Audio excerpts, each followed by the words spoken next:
আহ, কি সুন্দর একটা সকাল। মায়াবনের বাতাসটা আজ একদম শরবতের মতো মিষ্টি লাগছে, কিন্তু পেটের ভেতরটা কেমন জানি ঢাক ঢোলকা পাচ্ছে।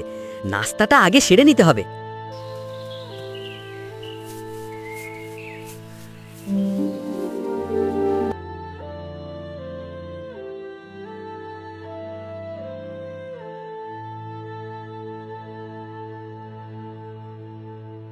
লালু ভাই, ও লালু ভাই, সর্বনাশ হয়ে গেছে।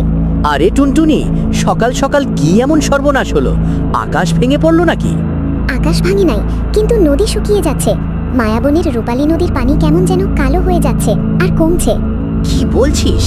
রূপালী নদীর পানি তো কোনোদিন কমে না, আর কালো হবে কেন? বিশ্বাস না হলে চল আমার সাথে। বনু হাতি আর মোনা বানর সবাই নদীর পাড়ে ভিড় করেছে। ব্যাপারটা তো সুবিধাজনক মনে হচ্ছে না। চল তো দেখি।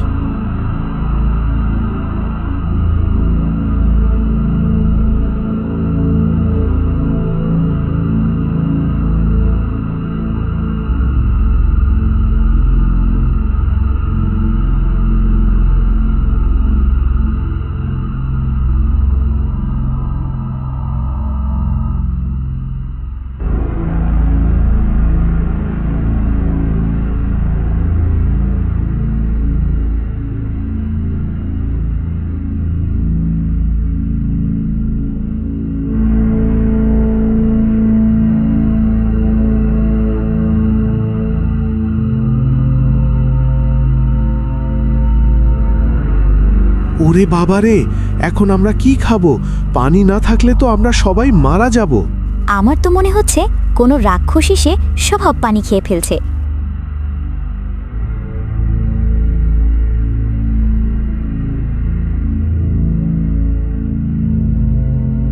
শান্ত হও সবাই, চেঁচামেচি করে সমস্যার সমাধান হবে না।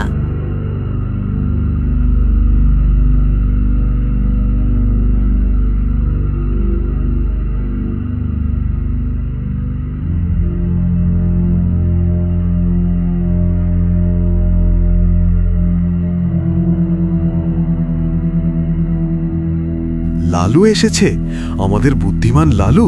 তুই কিছু একটা কর ভাই। শান্ত হও সবাই, চেঁচামেচি করে সমস্যার সমাধান হবে না।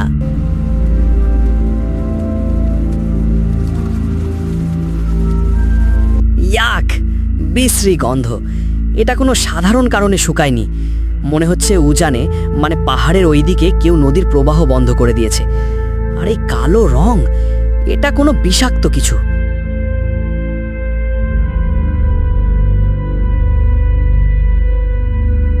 পাহাড়ের ওদিকে, কিন্তু ওদিকে তো কালো জঙ্গল। ওখানে তো ভয়ঙ্কর কালো নেকড়ে আর তার দল থাকে। আমরা ওখানে গেলে ওরা আমাদের খেয়ে ফেলবে। ভয় পাবি না ভিতু, শক্তি দিয়ে না পারলে বুদ্ধি দিয়ে লড়তে হয়। আমাদের দেখতে হবে কে এই কাজ করছে। বনুদা, তুমি সবাইকে শান্ত রাখো, আমি টুনটুনি আর ভিতু ভিয়ে দেখে আসছি। আমি কেন? আমি তো ছোট, আমি তো ভীতু। তোর কান বড়, তুই অনেক দূর থেকে শব্দ শুনতে পাস। তোর সাহায্য আমার দরকার, চল।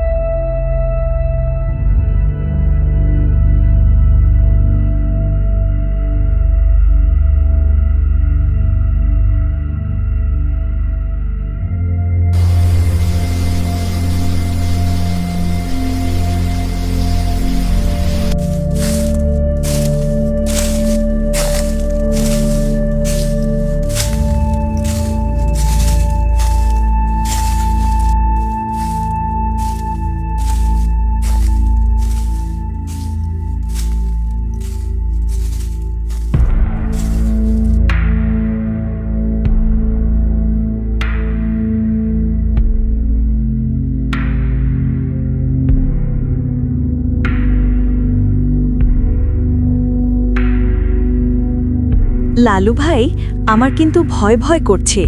জায়গাটা কেমন যেন থমথমে।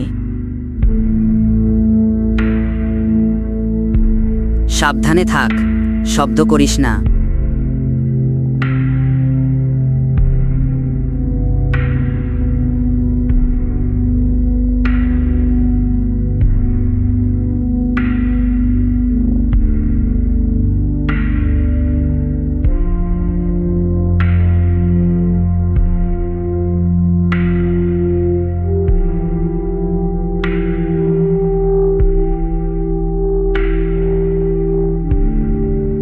হেস, চুপ, আমি কিছু শুনতে পাচ্ছি।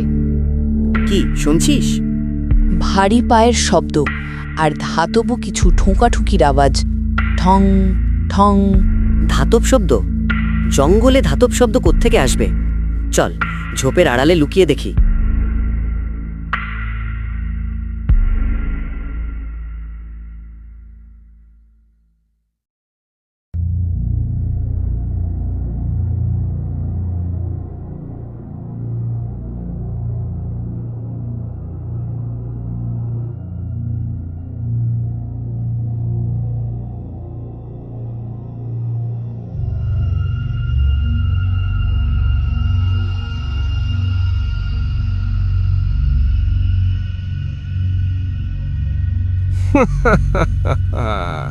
আর কয়েকদিন তারপর পুরো মায়াবনের পানি শেষ হয়ে যাবে।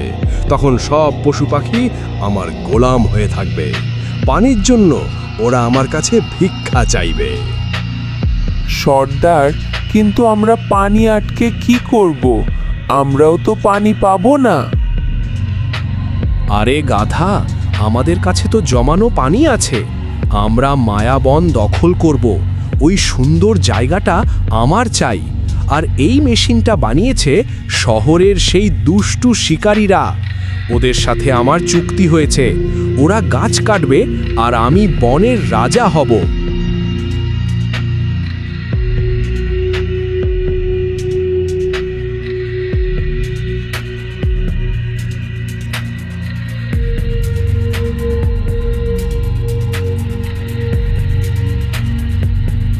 বুঝেছি, কালু নেকড়ে মানুষের সাথে হাত মিলিয়েছে। সর্বনাশ!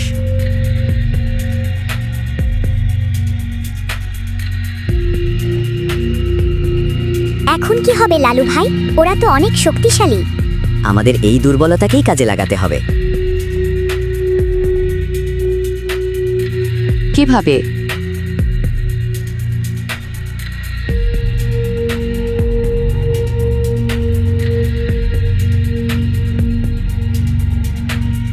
আমার মাথায় একটা প্ল্যান এসেছে, কিন্তু এর জন্য আমাদের মধু দরকার, অনেক অনেক মধু। মধু? মধু দিয়ে কি নেকড়ে তাড়াবে? দেখি না কি করি। টুনটুনি, তুই চট করে গিয়ে মৌমাছি রানীর সাথে কথা বল, তাকে সব খুলে বল। আমাদের সাহায্যের দরকার। ঠিক আছে, আমি এখনই যাচ্ছি।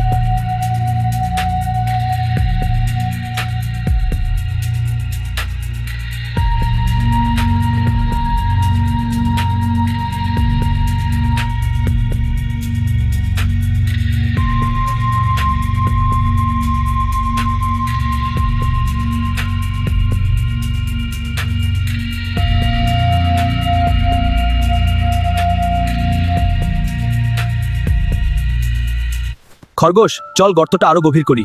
হ্যাঁ শিয়াল, একসাথে খুললে তাড়াতাড়ি হবে। জোরে খুঁড়ি, আরো গভীর করতে হবে। ঠিক আছে, চলো। দেখ, অনেক বড় হয়েছে। ভিতু, কাজ প্রায় শেষ। এখন তুই গিয়ে বোকা ভাল্লুকটাকে একটু রাগিয়ে দিবি, পারবি না? রাখাবো? ও যদি আমাকে ধরে ফেলে? ধরে ফেললে তোকে খেয়ে ফেলবে, কিন্তু তুই তো দৌড়ে ওস্তাদ। তুই শুধু ওকে এই গর্তের দিকে নিয়ে আসবি, বাকিটা আমি দেখব। আচ্ছা, মায়াবনের জন্য আমি এই ঝুঁকি নেব।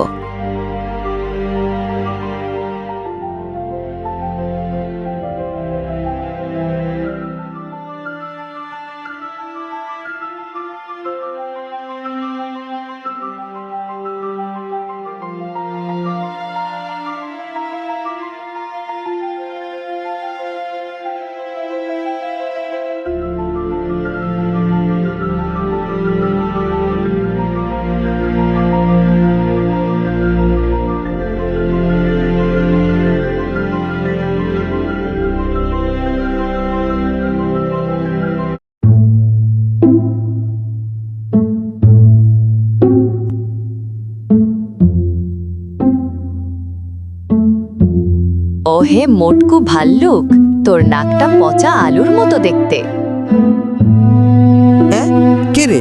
কে আমাকে মোটকু বললো? আমি বলে তোর গায়ে জোর আছে কিন্তু মগজে গোবর, আমাকে ধরতে পারবি না লবডঙ্কা। দাঁড়া পিচ্চি খরগোশ, আজ তোকে ভর্তা বানাবো।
বাঁচাও, বাঁচাও, আমি গর্তে পড়ে গেছি সর্দার।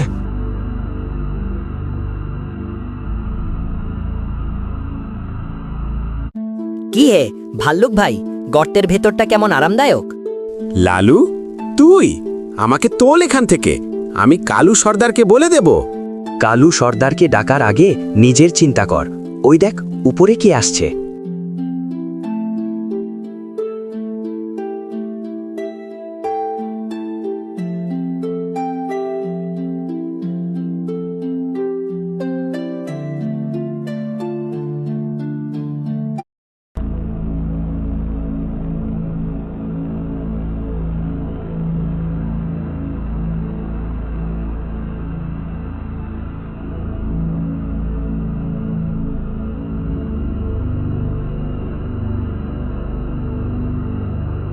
মৌমাছি রানী, এই সেই দুষ্টু যে আপনাদের ফুলের বাগান নষ্ট করেছে। আক্রমণ!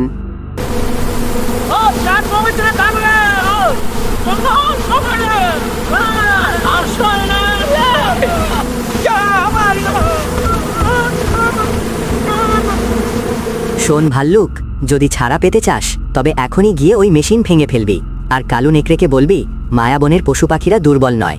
রাজি? রাজি, রাজি। আমি এখনই মেশিন ভেঙে ফেলবো, আমাকে শুধু তোল।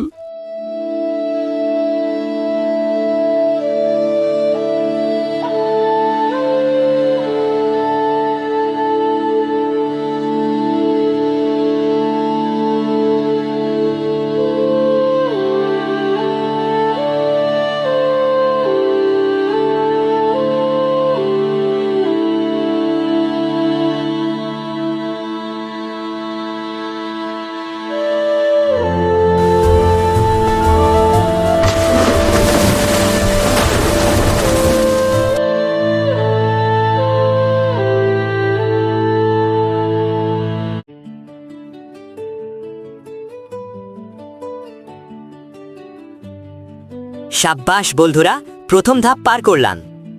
কিন্তু লালু ভাই, কালু নেকড়ে যখন ফিরে আসবে আর দেখবে মেশিন ভাঙা, সে তো ভীষণ ক্ষেপে যাবে। জানি, এটা কেবল শুরু। কালু নেকড়ে এবার তার পুরো দল নিয়ে আসবে, আর সেই শহরের শিকারীরাও আসবে। আমাদের মায়াবনকে রক্ষা করতে হলে আরো বড় প্রস্তুতি নিতে হবে। আমরা কি পারবো লালু? আমরা একা পারবো না, কিন্তু পুরো মায়াবন এক হলে কেউ আমাদের হারাতে পারবে না।